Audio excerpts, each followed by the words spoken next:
मैं माननीय मंत्री महोदय से पूछना चाहूँगा कि आपने प्रश्न संख्या 1 में आपने बताया कि दिसंबर 2022 से मेडिकल वैन का भौतिक सत्यापन भौतिक रूप से संचालन नहीं हो रहा है।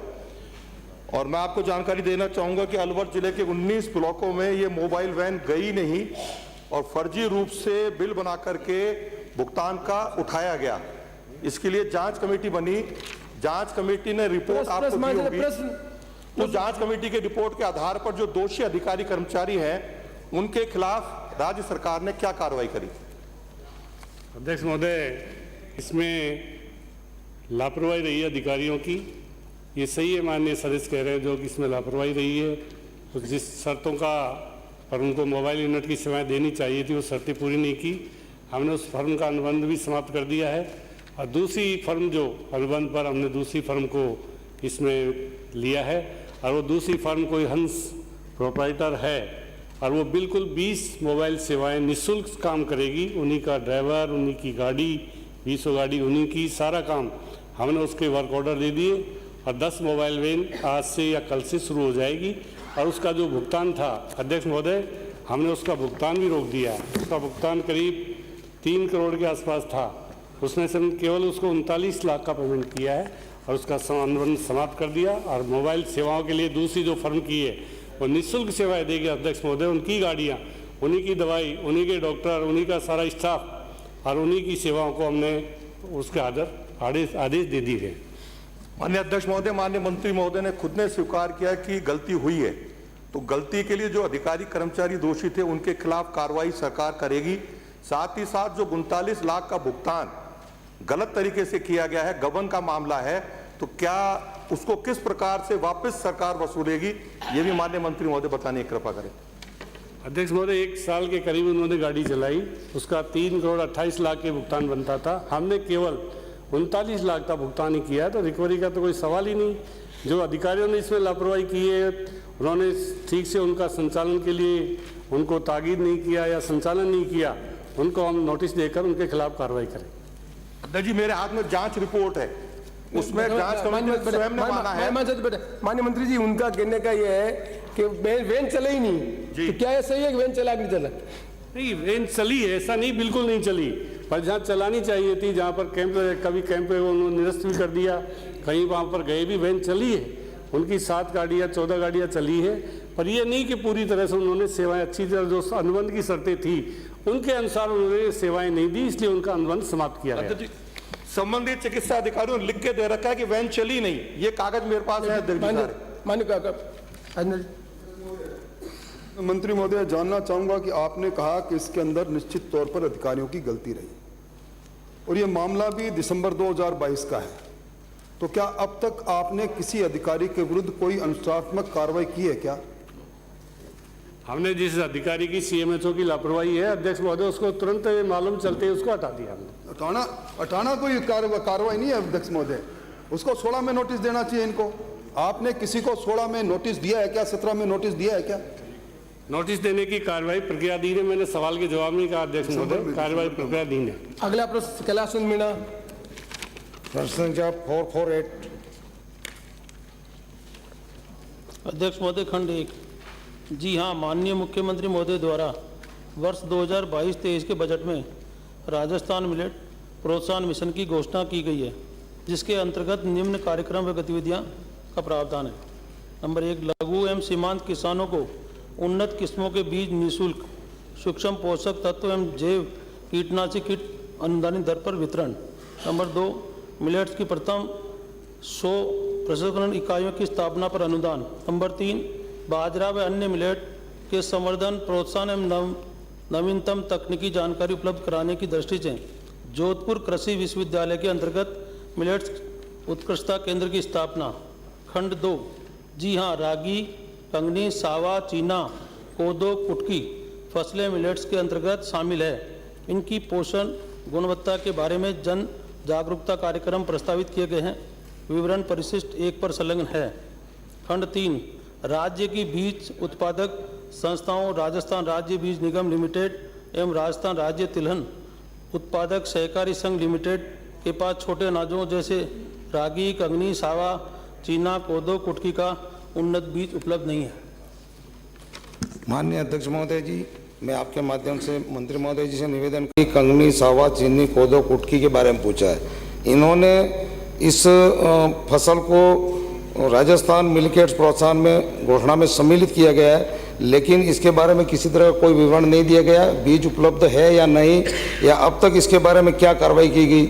लिख रखा उपलब्ध नहीं है जी। किसी संख्या में लिख रखा उपलब्ध नहीं। उपलब्ध नहीं है तो उपलब्ध तो कराना पड़ेगा सर। ये तो एक माननीय मंत्री जी, जनजाति लोगों के लिए बहुत अध्यक्ष महोदय, माननीय मंत्री जी, जैसा कि मैंने बताया जवाब में ही कि हमारे पास इनका बीज उपलब्ध नहीं है, पर हमने Hyderabad Indian institute of millet research से कुछ बीज विकसित करने के लिए राजस्थान में मांगे और उन्होंने दिए भी हैं। विभाग कोशिश कर रहा है कि उन बीजों को हम तैयार करके आगे बढ़ाने का काम करेंगे। ये इसके बारे में मुझे कहना है। वैसे भी मिलेट्स के बारे में 2023 पूरे विश्व में मनाया जा रहा है। एक बुकलेट भी हमने विभाग की तरफ से निकाली है। मैं सभी माननीय सदस्यों को कहना चाहूँगा कि ये बुकलेट आज हम सबको सर्कुलेट कर रहे हैं पक्ष और विपक्ष की लॉबी में। अभी इसके बाद में क्वेश्चन आवर के बाद में सभी को मिल जाएगी। इसमें पूरी जानकारी हमने इसमें दी है। माननीय अध्यक्ष महोदय, मुख्यमंत्री महोदय की इस मिशन के लिए घोषणा है 22-23 की, 1 साल पहले की, और इन्होंने लिखा है कि घोषणा में उन्होंने कहा कि आप लघु सीमांत उन्नत किस्म के बीज निःशुल्क उपलब्ध कराएंगे, और आज आप 1 साल बाद कह रहे हैं कि बीज उपलब्ध नहीं है। दूसरा, आपने कहा कि मिलेट्स की 100 प्रसंस्करण इकाइयों की स्थापना का अनुदान, तो आप मुझे बताएंगे कितनी प्रसंस्करण इकाइयों की स्थापना के लिए कितनी राशि आपने दे दी? नंबर 1 बात, क्या 2022-23 निकल गया, अब आप अनुदानित दरों पर इन छोटे किसानों को निःशुल्क बीज उपलब्ध कराने की कोई योजना सरकार की है या नहीं? अध्यक्ष महोदय, ये जो क्वेश्चन है ये खास तौर से टीएसपी क्षेत्र का है, और जैसा कि मैंने बताया कि टीएसपी क्षेत्र में 99% जो बुआई होती है वो मक्का की होती है, वहाँ मिलेट्स का उपयोग कम होता है। ये जो छोटे बीज हैं इनके बारे में मैंने बताया कि इसके बीज हमने अभी जो विकसित बीज है मंगवाए। जो आपने इकाइयों की बात की उसके बारे में मैं आपको बता देता हूँ। मिलेट्स प्रोत्साहन मिशन के तहत मिलेट्स की प्रसंस्करण इकाई की स्थापना के लिए किसी भी जिले से आवेदन प्राप्त नहीं हुए हैं। कुछ जो अलग प्राइवेट कंपनियां हैं किसानों ने नहीं दिए सर, पर उसके बाद में 20 ऐसी प्रसंस्करण इकाइयों के आवेदन प्राप्त हुए हैं जिनमें अन्य उसमें मिलेट्स भी शामिल है और अन्य खाद्य सामग्री भी शामिल है। खाद्यान्न के साथ साथ मिलेट का उपयोग भी कच्चे माल के रूप में किया जाता है, उसमें मिलाया जाता है। इनमें से 11 इकाइयों के लिए 3 करोड़ 37 लाख रुपए की अनुदान सहायता हमने दी है। अगला प्रश्न रामलाल मीणा। अगला प्रश्न श्री अभिनेश महर जी। 450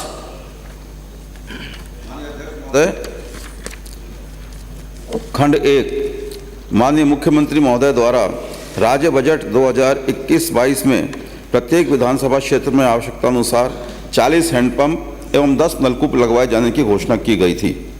उक्त बजट घोषणा के अनुपालन में विभाग द्वारा चूरू जिले में 69 नलकूपों एवं 44 हैंडपंपों के निर्माण की स्वीकृतियां जारी की गई। विधानसभावार विवरण परिशिष्ट ए पर संलग्न है। खंड 2 उक्त घोषणा के अनुपालन में विधानसभा क्षेत्र रतनगढ़ में 10 नलकूपों एवं 14 हैंडपंपों के निर्माण की स्वीकृति विभाग द्वारा जारी की गई, जिनमें से सभी 10 नलकूपों व 9 हैंडपंपों को निर्मित किया जाकर चालू किया जा चुका है। कोई भी नलकूप विद्युत संबंध के अभाव में चालू किया जाना शेष नहीं है। विवरण परिशिष्ट ब व स पर संलग्न है। खंड 3 उपरोक्तानुसार विधानसभा क्षेत्र रतनगढ़ में स्वीकृत सभी 10 नलकूपों को निर्मित किया जाकर चालू किया जा चुका है। स्वीकृत 14 हैंडपंपों में से 9 हैंडपंपों को निर्मित किया जाकर चालू किया जा चुका है। शेष 5 हैंडपंपों के निर्माण हेतु कार्यादेश जारी किए जा चुके हैं, जिन्हें दिनांक 31/7/2023 तक निर्मित कर चालू किया जाना प्रस्तावित है। विवरण परिशिष्ट ब व स में निहित है। माननीय अध्यक्ष महोदय, मैं आपके माध्यम से माननीय मंत्री महोदय से पूछना चाहता हूं कि 2021-22 की घोषणा 2023-24 में शुरू, ये 2 वर्ष पूरे हो गए, और 2 वर्ष पूरे होने के बाद में भी मेरे प्रश्न पूछने के बाद ये जो 10 नलकूपों का बिंदु संख्या 3 में दिया है, ये उसके बाद में अब शुरू किए गए हैं, उसमें बाकी थे। आप जांच करवाएं मंत्री महोदय। नंबर 2 बात, स्वीकृत हैंडपंपों में से आपने स्वयं ने कहा है कि 9 हैंडपंप निर्मित किए जाकर चालू किए जा चुके हैं, 5 शेष हैं जिनके ऊपर 2 वर्ष बाद में अभी 31/7/2023 तक निर्मित किया जाना प्रस्तावित है, अभी तक चालू नहीं हुए। मैंने पूछा मेरे मूल प्रश्न में कि क्या इनमें जो देरी हुई है, पीने के पानी की व्यवस्था के लिए घोषणा थी, जो इसके अंदर देरी आप प्रश्न पूछ रहे हैं बेटे, जे देरी के उसमें कार्रवाई करेंगे क्या तो ये आप उन अधिकारियों पूछे के ना, खिलाफ? बिल्कुल आप प्रश्न पूछ रहे हैं। माननीय अध्यक्ष महोदय, जो 10 नलकूप चालू किए गए वो इसका विवरण मैंने दिया है। ये 2023 में 2022 में चालू हुए। और जिन 5 हैंडपंपों की आपने बात कही है, मैं आपकी बात से सहमत हूं कि निश्चित रूप से इसके अंदर इतना विलंब हुआ जो नहीं होना चाहिए था।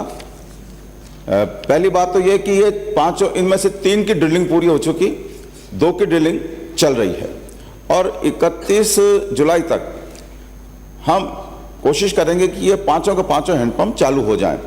दूसरी बात आपने जो कही अधिकारियों की, हमने एससी को नोटिस जारी किया है कि भाई इसके कारण बताए जाएं। अगर कारण संतुष्टिपूर्ण नहीं हुए तो आप निश्चित मानिए संबंधित अधिकारियों के खिलाफ कार्रवाई होगी। धन्यवाद। अगला प्रश्न सुरेश टाक, संख्या 451। माननीय अध्यक्ष महोदय, खंड 1, राज्य में गत 3 वर्षों में दलहन तिलहन की खरीद हेतु सहकारिता विभाग द्वारा कुल 633 व खाद्य विभाग द्वारा 108 नवीन समर्थन मूल्य खरीद केंद्र खोले गए थे। वर्षवार विवरण इस प्रकार है। 20-21 में 611 और खाद्य विभाग द्वारा 51, 21-22 में सहकारिता विभाग द्वारा 2 और खाद्य विभाग द्वारा 3, 22-23 में सहकारिता विभाग द्वारा 2 और खाद्य विभाग द्वारा 54। इस प्रकार से कुल 633 और 108 खोले गए हैं। सहकारिता विभाग द्वारा खोले गए नवीन क्रय केंद्रों का जिलेवार संख्यात्मक विवरण परिशिष्ट 1 पर संलग्न है और खाद्य विभाग द्वारा खाद्यान्नों की खरीद हेतु खोले गए नवीन क्रय केंद्रों का जिलेवार संख्यात्मक विवरण परिशिष्ट 2 पर संलग्न है। खंड 2, जी हाँ, विधानसभा क्षेत्र किशनगढ़ के गांव पंचायत मुख्यालय हरमाड़ा में संसाधनों के अभाव में संबंधित समिति द्वारा क्रय केंद्र संचालन हेतु असमर्थता प्रकट किए जाने के कारण सहकारिता विभाग द्वारा खरीद केंद्र स्थापित नहीं किया गया। खाद्य एवं नागरिक आपूर्ति विभाग द्वारा मांग अनुसार विधानसभा क्षेत्र किशनगढ़ के FSD किशनगढ़ को क्रय केंद्र के रूप में स्थापित किया गया है। खरीद केंद्र खोले जाने हेतु संसाधनों की उपलब्धता के आधार पर प्रस्ताव प्राप्त होने एवं जिला प्रशासन व क्रय एजेंसियों से प्राप्त मांग के अनुसार आवश्यकता अनुसार खरीद केंद्र स्थापित किए जाने का प्रावधान है। माननीय अध्यक्ष महोदय, मैं माननीय मंत्री महोदय से निवेदन करना चाहूँगा। हरमाड़ा में 10 बीघा जमीन विभाग की है, बाउंड्री वॉल की हुई है, ऑफिस बना हुआ है और एक प्लेटफॉर्म बना हुआ है। अभी प्रशासन महंगाई राहत शिविर में किसानों की बहुत ज़बरदस्त मांग थी और सहकारी समिति भी सहमत है इस बात को लेकर कि यहाँ खरीद केंद्र होना चाहिए और महती आवश्यकता है, नंबर 1। नंबर 2, क्या समिति की सहमति प्राप्त करवाने पर खरीद केंद्र चालू कर दिया जाएगा? माननीय अध्यक्ष महोदय, ये पत्र आया हुआ है क्रय विक्रय का, जिन्होंने खुद ने असमर्थता जाहिर की इसलिए नहीं खोला गया। और जैसा माननीय सदस्य महोदय ने कहा है कि खोलने का विचार रहेगी तो अगले सत्र तक आप फिर मांग कर लेना, फिर खोल देंगे अगले सत्र में। अगला प्रश्न श्रीमती चंद्रकांता, प्रश्न संख्या 452। खंड 1, जी हाँ, विधानसभा क्षेत्र केशोराय पाटन में विगत 4 वर्षों में खाद्य सुरक्षा योजना के लाभार्थियों का संख्यात्मक विवरण निम्नानुसार है। खाद्य सुरक्षा योजना में पात्रता रखने वाले किसी भी व्यक्ति का नाम खाद्य सुरक्षा सूची से नहीं हटाया गया है। खंड 2। खंड 3, वर्तमान में विभागीय आदेश दिनांक 5/11/2015, 29/9/2017, 2/8/2017 और 11/4/2022 द्वारा राष्ट्रीय खाद्य सुरक्षा से वंचित पात्र लाभार्थियों के नाम खाद्य सुरक्षा सूचियों में जोड़ने व अपात्र व्यक्तियों के नाम हटाए जाने के लिए अपीलीय प्रक्रिया है। भारत सरकार द्वारा प्रदेश की वर्ष 2011 की जनसंख्या के अनुसार राष्ट्रीय खाद्य सुरक्षा योजना अंतर्गत 4.46 करोड़ लाभार्थियों को चयनित किए जाने की सीलिंग निर्धारित की गई थी। भारत सरकार द्वारा कवरेज में कोई भी संशोधन अगली जनगणना के जनसंख्या अनुमान आंकड़े प्रकाशित होने के बाद संभव होगा। माननीय अध्यक्ष जी, आपके माध्यम से मैं मंत्री महोदय से पूछना चाहती हूं कि केशवरायपाटन विधानसभा क्षेत्र के में खाद्य सुरक्षा योजना की जो लाभार्थियों की संख्या आपने मेरे बिंदु संख्या 1 में बताई है, क्या कारण रहा कि ये आंकड़ा 2019 में 61,570 था और 2022 में घटकर 60,510 हो गया? ये मुझे बताने की कृपा करें। 61,000 से सीधा 60 पे आ गया। दूसरा मेरा ये निवेदन है कि कुल व्यक्ति आंकड़ा भी इसमें घटा है, जो 2019 में 25,07,634 था, वही 23,02,530 पे रह गया। और दूसरा मेरा प्रश्न ये है कि आपने जो पैरा नंबर तीसरे बिंदु में जो आपने उत्तर मुझे दिया है कि 5/11/2015, 29/9/2017 और 2/8/2017 और 11/4/2022 में जो आपने विभागीय आदेश के अनुसार जो लाभार्थियों के नाम हटाने का जोड़ने की जो अपील प्रक्रिया धीम थी, इसे कब तक पूरा कर लिया जाएगा? क्योंकि मेरी ही विधानसभा के प्लीज आप बोले जा रहे 3 प्रश्न होगा, प्लीज माननीय मंत्री किसी प्रश्न को स्पष्ट तो करें। जिन लोगों ने खाद्य सुरक्षा के लिए आवेदन किया है उनकी प्रक्रिया अभी तक चल रही है अधिकतर क्षेत्रों में। आप जो कम होने की बात कर रही हैं उसका कारण एक ही है। अभी बीच में हमने अभियान चलाया था, उसमें जो सरकारी कर्मचारी हैं, जो लोग पात्र नहीं हैं, उन लोगों ने ले लिए थे। उनमें अधिकतर लोगों से हमने वसूली भी की है, बहुत बड़ी तादाद में, बहुत करोड़ों की तादाद में रुपया लिया गया। इस चक्कर में ये नाम कम हुए हैं। फिर भी आपको लगता है कि इसमें कोई आपके विधानसभा क्षेत्र में कोई कमी है और कोई पात्र लोग रह गए हैं, तो आप उसके लिए एसडीएम से आपको बात करनी चाहिए। फिर भी आपको लगे तो आप मुझे बताना, मैं आपकी इसमें पूरी मदद करूंगा। कोई पात्र लोग रह गए हैं तो उनको जुड़वाने की हम पूरी सरकार करेंगे। माननीय मंत्री जी, उनका प्रश्न है, बेटा 1 मिनट, ये जो 5, 11, 15, 17, 17, 22 इसमें अपील पेंडिंग है क्या? हाँ, अपीलें पेंडिंग है पूरे राजस्थान में। अपील कई जगह पेंडिंग है और उनके लिए हमने मीटिंग ली थी, उसमें आदेश दिए एसडीएम्स को कि जो अपील पेंडिंग है उसमें हमने कुछ जगह छूट भी दी है कि उनका सारा जो अपीलें पेंडिंग है, और वो मैंने पूरा उसमें दिया भी है डिटेल, उनकी भी हम जांच कर रहे हैं। वो अपीलें भी पूरी करने की तैयारी कर रहे हैं। जो भी हम कर सकते हैं वो अपीलों पे हमारी कार्रवाई चल रही है सरकार।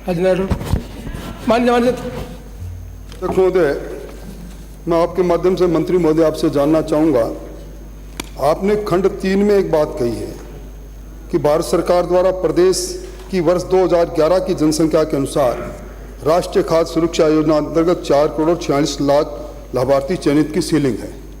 क्या ये सही है कि सरकार ने एक नीतिगत फैसला लेकर ये घोषणा की थी कि वर्तमान में जो केंद्र सरकार की 69% की सीमा है उसको बढ़ाते हुए 100% किए जाने के लिए आपने क्या अपने नीति पत्र जन घोषणा पत्र में घोषणा लीडर इररिलेवेंट प्लीज ना प्लीज अगला प्रश्न 453 इररिलेवेंट कैसे होगा?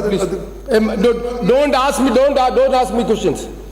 If I play my mind, आप अध्यक्ष की बात नहीं मानना चाहते हैं? आप I said I am convinced about this.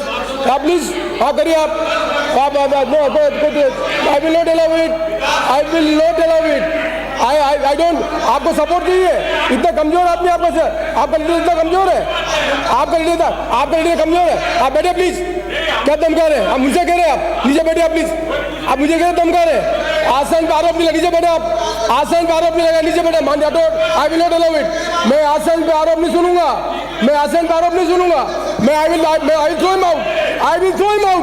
आसन पे आरोप नहीं सुनूंगा। I am not cut out for this, I will not cut out for this. It is my privilege. It is my privilege. Don't. I am on leg. I am on leg. It is my privilege. You have no right to ask the question on me. I am on leg. I am on leg. I am on leg. I am on leg. सब बच्चे चलिए चलिए आप जाइए, आप चलिए जाइए, बात करती है। धन्यवाद। अगला प्रश्न आपका प्रिविलेज है। घासपोत नहीं आए, नीतिगत सवाल तो नहीं होगा, नहीं होगा। ये क्या बात है? हम सवाल ही नहीं करेंगे। अध्यक्ष महोदय, खंड 1 मदरसा कर्मियों का अनुबंध आधारित नियुक्ति तथा सेवाओं की भर्ती को विनियमित करने के लिए कार्मिक A2 विभाग जयपुर के अधिसूचना क्रमांक F17 DOP A2 2014 दिनांक 11/1/2022 के द्वारा राजस्थान सिविल पदों पर सुविधा पर रखे जाना नियम 2022 Rajasthan constitutional hearing to civil post rule 2022 लागू किए गए हैं, जिन्हें राजस्थान मदरसा बोर्ड द्वारा अंगीकार और एडॉप्शन किया जाकर के उक्त नियमों के अंतर्गत मदरसा कर्मियों को दिनांक 11/5/2023 को नियुक्ति पत्र जारी किए गए हैं। उक्त नियमों का नियम 20 में सुविधा कर्मियों को नियमानुसार नियमित किए जाने का प्रावधान है। खंड 2 प्रदेश के मदरसों में 5,656 पैरा टीचर कार्यरत हैं और उन्हें दिए जा रहे मानदेय का विवरण नियमानुसार है। पैरा टीचर जो अभी शिक्षा अनुदेशक हैं 5,342, मानदेय है 16,900 रुपये। कंप्यूटर पैरा टीचर जो संख्या है 314 जो 11,812 रुपये। माननीय मंत्री महोदय, चलाना आप पहले please, I will not allow. नहीं चलाना, नहीं चलाना, मत चलिए, मत चलिए, छोड़िए। मैं फिर रिक्वेस्ट कर रहा हूँ, हाउस चलाना है, हाउस चलाना है, हाउस नहीं चलाना है, मत चलाइए हाउस, मत चलाइए। I cannot be dictated. I cannot be dictated. I am saying it. You cannot dictate me. You cannot dictate me. I am saying you cannot dictate me. You have no right to raise my question. I said you not. House नहीं चलाना, आपकी privilege है, मत चलाइए, मत चलाइए, आपकी privilege है आपकी। माननीय मंत्री जी, मान चंदेला जी, बोल दे। अगला प्रश्न। Thank you sir, thank you.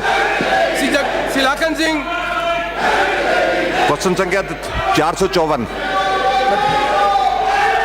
सम्मानीय अध्यक्ष महोदय, करौली जिले में देवस्थान विभाग द्वारा प्रबंधित एवं नियंत्रित मंदिरों का श्रेणीवार विवरण परिशिष्ट 1 पर संलग्न है। जी हाँ, देवस्थान विभाग के अधीन मंदिरों। राजस्थान विधानसभा में कार्रवाई के बीच हंगामा हो गया। विपक्ष के नेताओं ने राजस्थान विधानसभा में कार्रवाई के बीच हंगामा शुरू कर दिया है। स्पीकर सीपी जोशी ने विपक्ष के विधायकों को, नेता प्रतिपक्ष राजेंद्र राठौर को यहां पर जवाब दिया और नाराज होते हुए सीपी जोशी नजर आए। यहाँ राजेंद्र राठौर नेता प्रतिपक्ष सवाल कर रहे थे प्रश्नकाल के दौरान। और नियंत्रित मंदिरों की संपत्तियां किराए पर दी जाती हैं। करौली जिले में 5 मंदिरों की संपदा किराए पर है, जिनमें गत 5 वर्षों में किराए की आय व्यय एवं बकाया का विवरण परिशिष्ट 3 पर उपलब्ध है। इस संबंध में इस कार्यालय में कोई शिकायत प्राप्त नहीं हुई है। अगला प्रश्न परिवहन मंत्री जी, प्रश्न संख्या 455।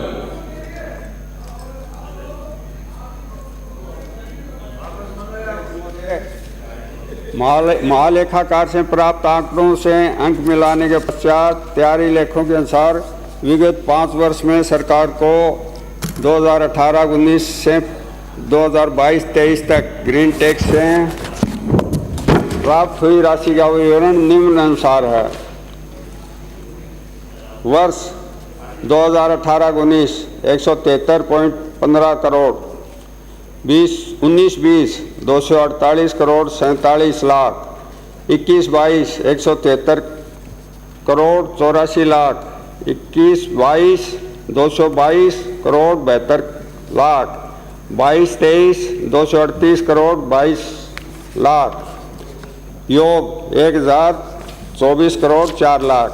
पर्यावरण एवं जलवायु परिवर्तन विभाग द्वारा राजस्थान राज्य प्रदूषण नियंत्रण मंडल में से प्राप्त सूचना के अनुसार वर्ल्ड हेल्थ ऑर्गेनाइजेशन की रिपोर्ट के अनुसार जयपुर जोधपुर दुनिया के सबसे। माननीय मंत्री जी, इतना लंबा उत्तर है, उत्तर पड़ा हुआ माना गया। ठीक है, इतना लंबा उत्तर है, कम से कम ब्रीफ में उत्तर लेके आओ, ज्यादा बढ़िया है।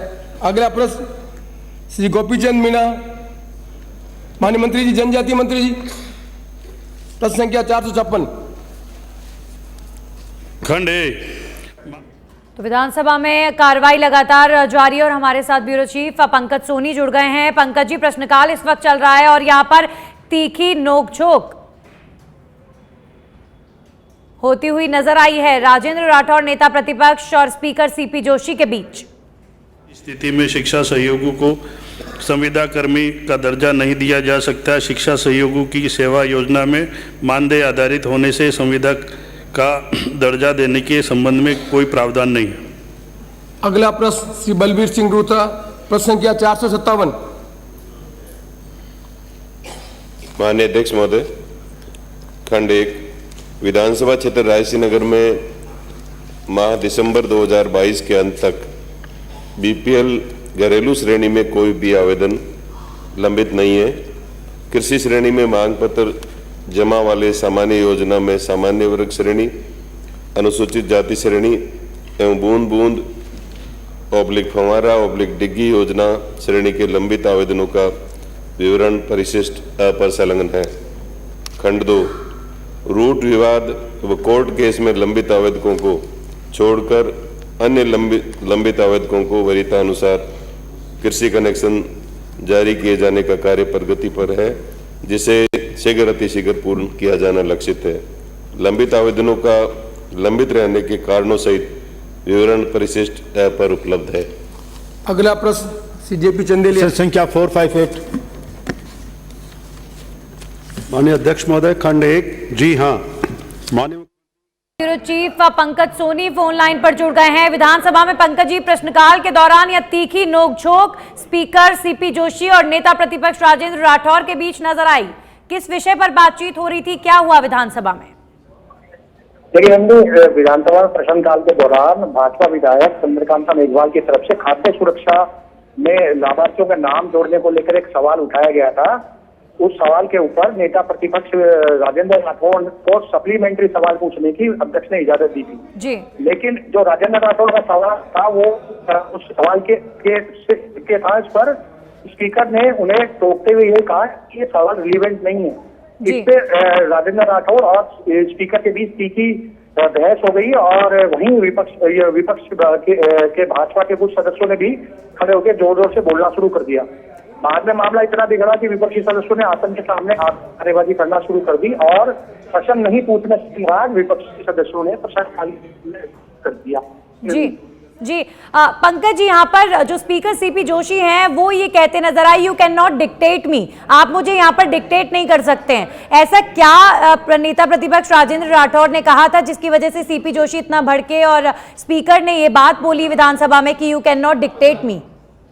देखिए, चलता है प्रश्नकाल के दौरान सप्लीमेंट्री पूछवाने का विधानसभा अध्यक्ष का विशेष अधिकार माना जाता है। जब स्पीकर ने ये मना किया कि ये जो आप सवाल पूछ रहे हैं नेता प्रतिपक्ष, ये इस सवाल से रिलेवेंट नहीं है, राजेंद्र राठौड़ ने पलटकर स्पीकर से सवाल पूछा कि ये सवाल रिलेवेंट क्यों नहीं है। इस पर स्पीकर ने कहा कि ये मेरा विशेष अधिकार है कि मैं किसको सवाल पूछने के अलाउ करूं, किसका कौन सा सवाल पूछने के लिए मैं अलाउ करूं। इस बात को लेकर इन दोनों के बीच तीखी नोकझोंक हुई और नोकझोंक के बाद ये नोकझोंक हंगामे में बदल गई। विपक्षी सदस्यों ने बाद में प्रश्नकाल का वॉकआउट कर दिया। जी, तो फिलहाल पंकज जी, अभी फिलहाल क्या ताजा तस्वीर है विधानसभा में? विपक्ष की तरफ से क्या वॉकआउट कर दिया गया है? अभी सिर्फ जो सवाल प्रश्नकाल के उनके जवाब बस मंत्री दे रहे हैं? देखिए, विपक्ष की तरफ से जो बीजेपी सदस्य उन्होंने वॉकआउट कर दिया है और प्रश्नकाल में जो सत्ता पक्ष के सदस्यों के सवाल लगे हुए हैं या अन्य जो सदस्य उनके सवाल है उनके जवाब मंत्रियों के द्वारा दिए जा रहे हैं। प्रश्नकाल चल रहा है लेकिन भाजपा के सदस्य सदन में मौजूद नहीं है। जी, चलिए, शुक्रिया पंकज जी हमारे साथ जुड़ने के लिए। तो जैसा कि ब्यूरो चीफ पंकज सोनी बता रहे थे कि हंगामा हुआ विधानसभा में और स्पीकर सीपी जोशी और नेता प्रतिपक्ष राजेंद्र राठौड़ के बीच हमें दे दी जावे पिलानी में ही, और पिलानी में ही इसका भवन तैयार हो जाए ताकि शीघ्र हमारे जो स्टूडेंट्स जिनका एडमिशन हो चुका है वो पिलानी में ही पॉलिटेक्निक कॉलेज में अपना अध्ययन शुरू करें। Thank you. माननीय अध्यक्ष महोदय, माननीय विधायक महोदय की जो भावना के अनुरूप ऑलरेडी एक पत्र लिखा जा चुका है और अभी आपने जो अनुरोध किया पुनः जैसे ही वैकल्पिक व्यवस्था हो जाएगी और इस व्यवस्था को भूमि का आवंटन कर देगा कलेक्टर, इसके लिए पत्र और पुनः लिख दिया जाएगा और इसका भवन निर्माण का काम शीघ्र शुरू कर दिया जाएगा। Thank you. अगला प्रश्न 459 आबकारी मंत्री जी। खंड 1 जी नहीं, विधानसभा क्षेत्र मनौर थाना में अनुज्ञाधारी मदिरा दुकानें ही संचालित है। खंड 2 जी नहीं, विधानसभा क्षेत्र मनौर थाना में मदिरा की दुकानें रात्रि 8 बजे तक ही संचालित होती है। अगला प्रश्न 460 माननीय पशुपालन मंत्री जी। अध्यक्ष महोदय, खंड 1 वर्तमान में विधानसभा क्षेत्र सिवाना में 50 ग्राम पंचायत मुख्यालयों पर पशु चिकित्सा संस्थाएं स्वीकृत है। खंड 2, वर्तमान में विधानसभा क्षेत्र सिवाना में कुल 87 ग्राम पंचायतों में से 50 ग्राम पंचायत मुख्यालयों पर पशु चिकित्सा संस्था स्वीकृत है तथा 37 ग्राम पंचायतें पशु चिकित्सा संस्था विहीन है।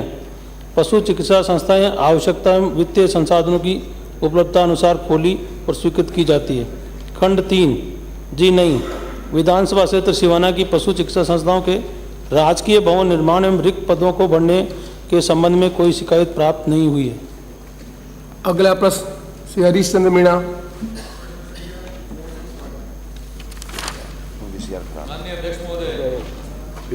जी हाँ, संसाधनों के अभाव में सड़कों का मरम्मत का कार्य नहीं करवाया जा सका है। बिसलपुरी परियोजना के विस्थापित के पुनर्वास हेतु देवली उनियारा बहुत आराम से, जल्दी गाड़ी दौड़ाने की जरूरत नहीं है।